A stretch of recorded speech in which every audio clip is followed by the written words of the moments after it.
You are welcome to yet another episode of HN What's Your Say? The #1 listening show where we discuss real issues with real people like you. We are still featuring R. Kelly. Real name Robert Sylvester Kelly. Also known as the R&B King. The predominant charge in R. Kelly's New York indictment against R. Kelly is the RICO, which stands for Racketeer Influenced and Corrupt Organizations Act that R. Kelly allegedly violated.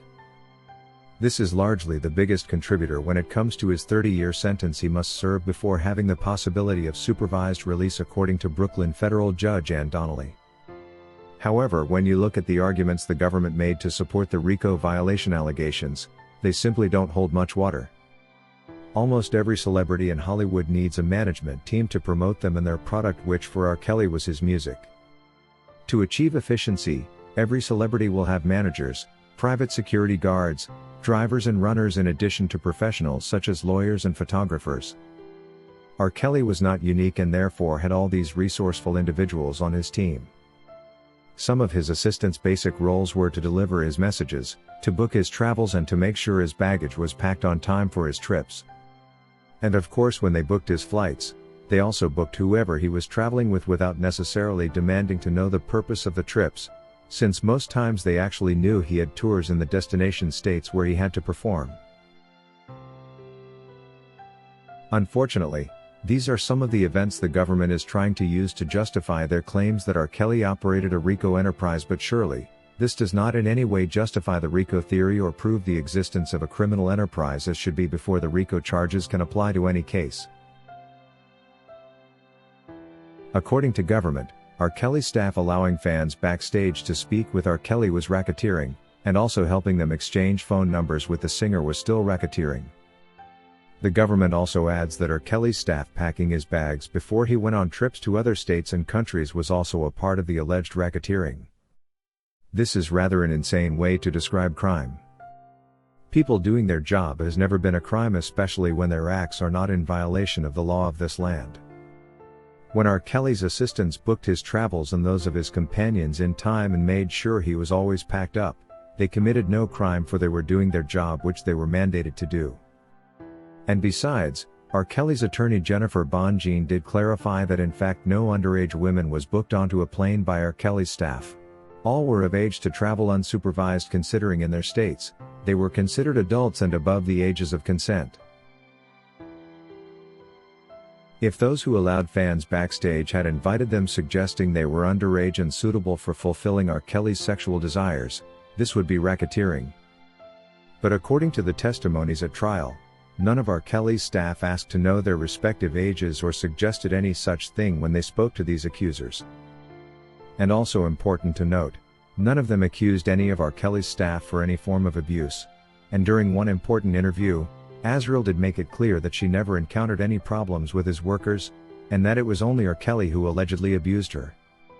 All these were desperate attempts by government to justify the rather alien RICO charges against R. Kelly, which until today remain hanging without a solid background for their existence.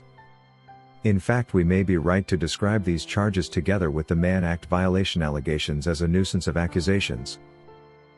The most disturbing of excuses government has tried to use to support the RICO charges was the allegation that because one of R. Kelly's staff helped him buy Valtrex medicine for his alleged infection, then they should have known that he was going around exposing women to an STD, which is a crime in some states and not others. Victims that testified were very clear that no one asked me my age, and if you're 17 years old in the state of Illinois, would not necessarily put anyone on notice that what's going to happen is illegal. It's preposterous to suggest that because a runner goes and picks up a famous person's medicine, that puts them on notice that Mr. Kelly is exposing and giving STDs to his partners. And for example, Cheryl Mack, as an example, she testified very clearly that when she saw some inappropriate conduct with Jane, she quit the next day. That is not evidence that she came together to participate in recruiting girls or producing child pornography. That's evidence that, whoa, this is not what I would approve of, and I'm out of here. One thing the government must understand is that first of all, purchasing medicine on a boss's request does not necessarily mean they are its consumers or that they are suffering the disease.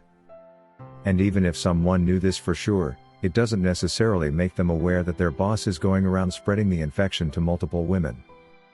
It is therefore insane and a sign of desperado for government to cling on to such events to decide and say R. Kelly's staff were involved in his alleged criminal conduct in order to justify the theory of an illegal enterprise. There is simply no reason to conclude that R. Kelly did operate a criminal enterprise. Even if we decided to assume that he did commit any such crimes alleged, which is also debatable, there is simply no evidence to justify that he involved his staff in any criminal acts, or that his workers did anything knowing that they were helping a criminal at all. And while R. Kelly's music business management team may be a formal organization fit to be called an enterprise, it does not qualify as an illegal or criminal enterprise, which had to be proved for anyone to qualify him for RICO charges. The term RICO Act was framed to address organized crime, and to deal with criminal enterprises, legal or non-registered, but not just enterprises that are busy doing their job and nothing criminal only because they have a criminal among the members.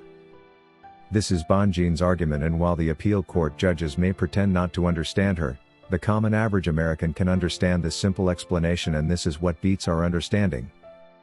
Trained personnel should find this rather simple to understand and avoid misusing the laws of this land to send innocent people to prison on such indirect life sentences as R. Kelly was given. According to Malcolm, it's strange to see the government get this desperate to implicate one of its own senior citizens, getting out of their way to opt for false approaches to this malicious goal.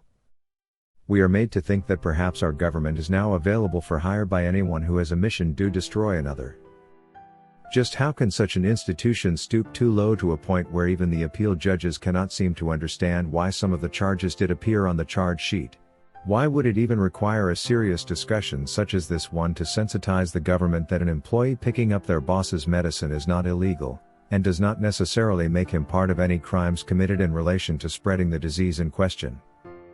Were the employees expected to go around singing how R. Kelly has got an STD to protect those he may infect? Or did he even know that he had no consent from the women he slept with? And how does this even make R. Kelly guilty for RICO?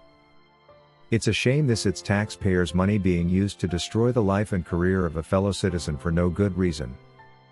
The government ought to admit they failed at proving the RICO theory, and R. Kelly should be relieved of some of those charges. If you wish to take part in a live interview on this channel discussing any of these topics, let us know by emailing us on sashahnnewsroom@gmail.com for scheduling.